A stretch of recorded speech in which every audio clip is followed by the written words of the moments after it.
السلام علیکم ورحمۃ اللہ وبرکاتہ۔ آج کا جو ہمارا سبق ہے وہ ہے فعل امر۔ فعل امر۔ اب جو آخری سبق ہم نے فعل مضارع کے تغیرات میں مضارع جازمہ پڑھا تھا، اس میں ہم نے پڑھا تھا لام امر۔ وہاں پہ ہم نے لام امر پڑھا تھا اور یہ بھی پڑھا تھا کہ لام امر کی جو گردان ہے یہ غائب اور متکلم کے صیغوں کے ساتھ آتی ہے۔ غائب اور متکلم کے صیغوں کے ساتھ آتی ہے، یعنی اگر ہم نے کسی ایسے شخص کو حکم دینا ہو جو موجود نہیں ہے، اس کے لیے لام امر ہم نے استعمال کیا۔ لیکن اب حاضر کے صیغے کو، یعنی حاضر کو جو شخص موجود ہے اس کو اگر حکم دینا ہم نے، وہ فعل امر میں آئے گا اور اس کو امر حاضر بھی کہتے ہیں۔ امر حاضر کیونکہ اس میں ہم ایسے شخص کو حکم دیتے ہیں جو سامنے موجود ہوتا ہے، حاضر ہوتا ہے۔ جیسے تو یہ کام کر، جبکہ لام امر میں تھا کہ اسے چاہیے کہ وہ کرے، اسے چاہیے کہ وہ کرے۔ اب یہ اسے چاہیے کہ وہ کرے، یہ لام امر غائب کے لیے استعمال ہوا، یہاں پہ غائب کے صیغوں کو حکم دیا گیا۔ لیکن امر حاضر میں تو یہ کام کر، یہاں پہ حاضر کو حکم دیا جائے گا، اس کو یہ فعل امر کہتے ہیں۔ اب فعل امر کی پہچان کیا ہے؟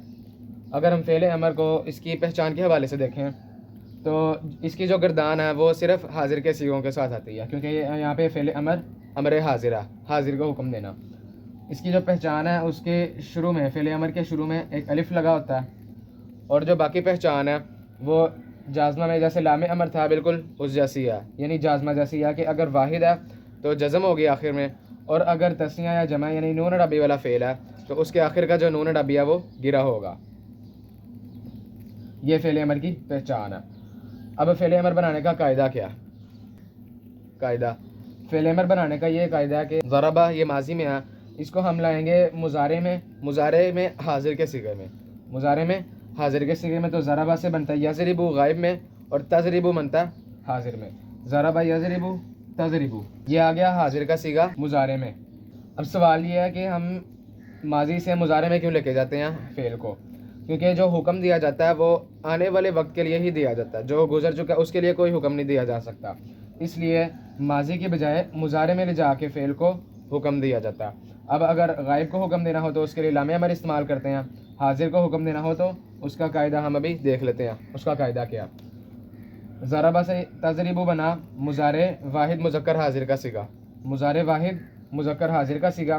اب قاعدہ یہ ہے کہ جو علامت مضارع ہے، علامت مضارع یہاں پہ تا ہے، یہ گر جائے گی، علامت مضارع گر جائے گی تو اس طرح بن جائے گا۔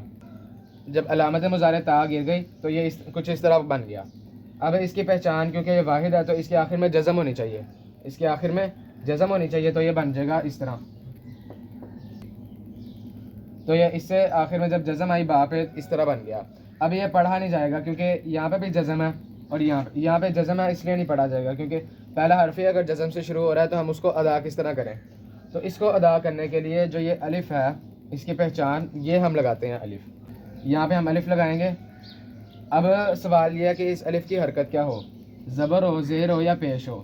تو اس کا قاعدہ یہ ہے کہ اگر عین کلمہ، یہاں پہ عین کلمہ را ہے، اگر عین کلمہ زیر یا عین کلمہ زبر لائے، اگر عین کلمہ زیر یا عین کلمہ زبر لائے، تب جو حمزہ لگائے، الف جو لگایا، اگر حرکت لگے تو حمزہ پڑھیں گے، جو حمزہ لگایا گیا تو اس کے نیچے زیر آئے گی۔ اگر عین کلمہ زیر والا ہو یا زبر والا ہو تو جو الف لگایا، حمزہ لگایا گیا پڑھنے کے لیے، اس کی حرکت ہوگی زیر۔ اور اگر عین کلمہ پیش لائے، عین کلمہ اگر پیش لائے، پھر جو پڑھا جانے والا حمزہ لگایا ہم نے اس کے اوپر پیش آئے گی۔ یہ دو ہی صورتیں ہیں، یا تو زیر آئے گی اس کے نیچے یا پیش آئے گی، زبر نہیں آ سکتی۔ زیر کب آئے گی؟ جب عین کلمہ زیر والا ہو یا زبر والا ہو، اور پیش کب آئے گی؟ جب عین کلمہ پیش والا ہو۔ کیا مطلب؟ مثال کے طور پہ شاہدہ یشہدو، جس میں عین کلمہ زبر لاتا ہے، شاہدہ سے یشہدو حاضر میں گیا تو تشہدو بن گیا، تشہدو تشہدو۔ اب جب یہاں پہ علامت مضارع تا گرے گی اور آخر میں جزم آئے گی تو اس طرح بن جائے گا، اس طرح بن جائے گا۔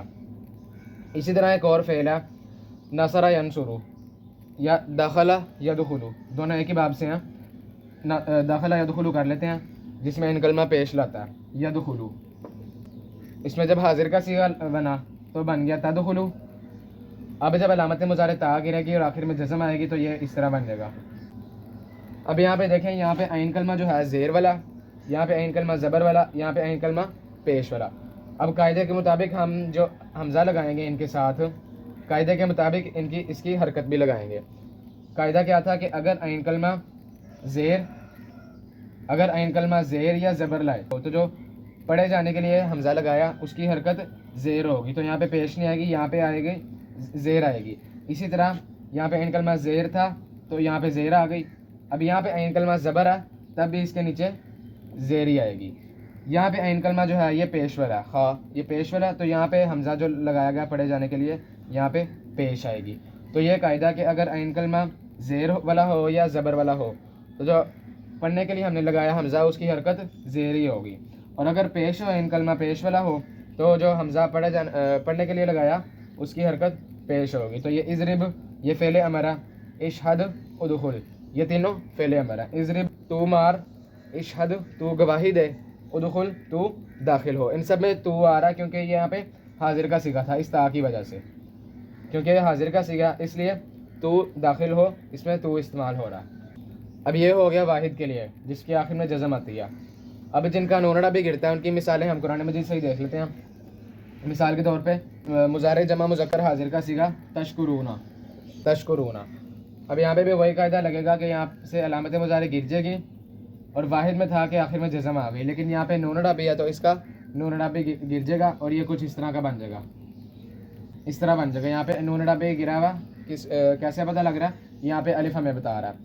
اب یہاں پہ بھی عین کلمہ پیش والا، تو پیش والا عین کلمہ ہے تو جو حمزہ ہم لگائیں گے پڑھے جانے کے لیے، پڑھنے کے لیے، اس کے اوپر پیش آ جائے گی۔ تو یہ فعل امر جمع میں جا کے بن گیا اشکرو، تم سب شکر کرو، تم سب شکر کرو، یہ فعل امر ہے جمع کا۔ اب اس کا بھی ایک قاعدہ ہے کہ اگر جو حمزہ ہم نے پڑھے جانے کے لیے لگایا اس سے پہلے اگر کوئی حرف آ جائے، جیسے واو آ جائے، واو آ جائے تو یہ جو پڑھے جانے کے لیے حمزہ لگایا یہ حمزۃ الوصل بن جائے گا اس طرح۔ اب یہ واشکرو نہیں پڑھا جائے گا، یہ وشکرو پڑھا جائے گا کیونکہ یہ الف جو ہے یہ حمزۃ الوصل بن کے گر گیا۔ ابھی بھی یہ فعل امر ہی ہے کیونکہ الف جو اس کی پہچان ہے یہ لگی ہوئی ہے۔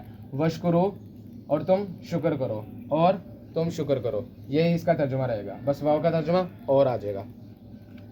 اس کے علاوہ ایک صیغہ ہے مضارع واحد مؤنث غائب کا صیغہ، مؤنث حاضر کا صیغہ۔ مضارع واحد مؤنث حاضر کا صیغہ سجدہ سے یسجدو، اور اس میں جب مضارع واحد مؤنث حاضر کا صیغہ آتا ہے وہ آتا ہے تسجدینا، تسجدینا۔ یہ واحد مؤنث حاضر کا صیغہ مضارع میں، واحد مؤنث حاضر تسجدینا۔ اس کا جب ہم امر بنائیں گے، علامت مضارع گر گئی، آخر میں نونڑا بھی آ جاؤ، یہ بھی گر گیا اس کا، تو اس طرح بن جائے گا، یہ اس طرح بن جائے گا۔ علامت مضارع گر گئی، سین ویسے ہی آ گیا، باقی یہاں پہ نونڑا بھی گر گیا، یا پیچھے بچا تو یہاں ہم نے ویسے ہی لکھ دیا۔ اب یہاں پہ بھی عین کلمہ پیش آ رہا ہے، جیم سجدہ یسجدو، جیم کے اوپر پیش ہے، تو یہاں پہ عین کلمہ پیش ہے تو جو ہم حمزہ لگائیں گے پڑھنے کے لیے اس کی حرکت بھی پیش ہوگی۔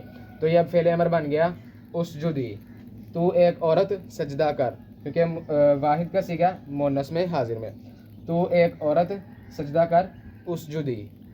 اور اگر پیچھے حرف ہو جیسے یہاں پہ واو تھا، یہاں پہ بھی اگر واو ہو تو یہاں پہ بھی حمزۃ الوصل بن جائے گا، حرکت گر جائے گی، اور واو جو ہے یہ سین کے ساتھ مل جائے گا، وسجدی، اور تو عورت سجدہ کر، اور تو سجدہ کر۔ تو یہ ہے فعل امر یا امر حاضر۔ اب ہم جتنے بھی دعائیں مانگتے ہیں ان میں بھی فعل امر استعمال ہوتا ہے۔ مثال کے طور پہ ایک دعا لکھتا ہوں میں، رب اغفر ورحم۔